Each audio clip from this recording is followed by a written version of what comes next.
केंद्रीय अल्पसंख्यक मामलों के मंत्री किरेन रिजिजू ने राज्यसभा में वक्फ संशोधन विधेयक को पेश किया था। इसके बाद इस बिल पर पूरे दिन चर्चा हुई।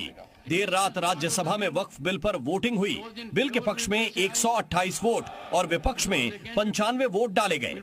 इसके साथ ही बिल बहुमत से पास हो गया। दोनों सदनों से मंजूरी के बाद अब इस बिल को राष्ट्रपति के पास भेजा जाएगा, जिस पर साइन करने के बाद ये बिल कानून बन जाएगा। राज्यसभा में विपक्ष के नेता और कांग्रेस अध्यक्ष मल्लिकार्जुन खड़गे ने कहा कि हमने विधेयक पर अपने विचार रखकर सामने रखे।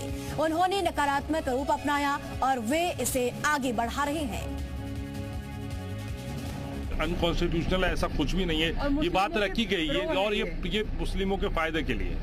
देखो, ये उनका इंटरप्रिटेशन है।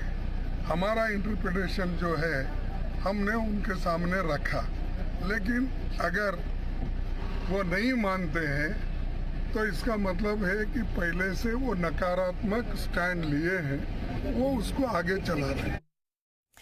वक्फ संशोधन विधेयक राज्यसभा में पास होने के बाद बीजेपी सांसद बृजलाल ने कहा कि ये विधेयक ऐतिहासिक है। इस विधेयक से गरीब और पिछड़े मुसलमानों को फायदा होगा। एक ऐसा बिल है जिसमें गरीब, पिछड़े मुसलमानों को इसमें फायदा होगा। साथ ही साथ जो पुराना वक्फ था 1995 एक्ट, जिसमें जहां चाहते थे उसकी जमीन पर कब्जा होता था, उससे मुक्ति मिलेगी। और ये जो अभी तक वक्फ था, इसमें एक अभिजात वर्ग जो था मुसलमानों का, उन्हीं का उस पर आधिपत्य होता था। लेकिन अब जो उसमें गरीब लोग हैं, पसमानदा लोग हैं, उनको भी मौका मिलेगा। समाजवादी पार्टी के सांसद रामगोपाल यादव बोले, बिल पास हो गया तो क्या हुआ, जिनके पास बहुमत है उनका बिल पास हो जाता है। सर, बिल जो बहुमत में होता है उनका तो बिल पास ही हो जाता है। और अब गाजीपुर से बड़ी खबर है। वक्फ बिल पर मंत्री ओम प्रकाश राजभर का बयान, कहा कि बिल से पीड़ितों को न्याय मिलेगा, गरीब मुसलमानों को लाभ मिलेगा।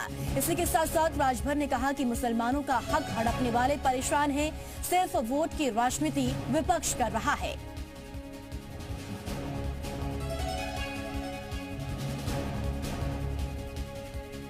नए बिल में संशोधन क्या हो रहा है कि किसी की भी प्रॉपर्टी है, अगर वो इस तरह की बात करता है, वक्फ बोर्ड के लोग करते हैं, तो वो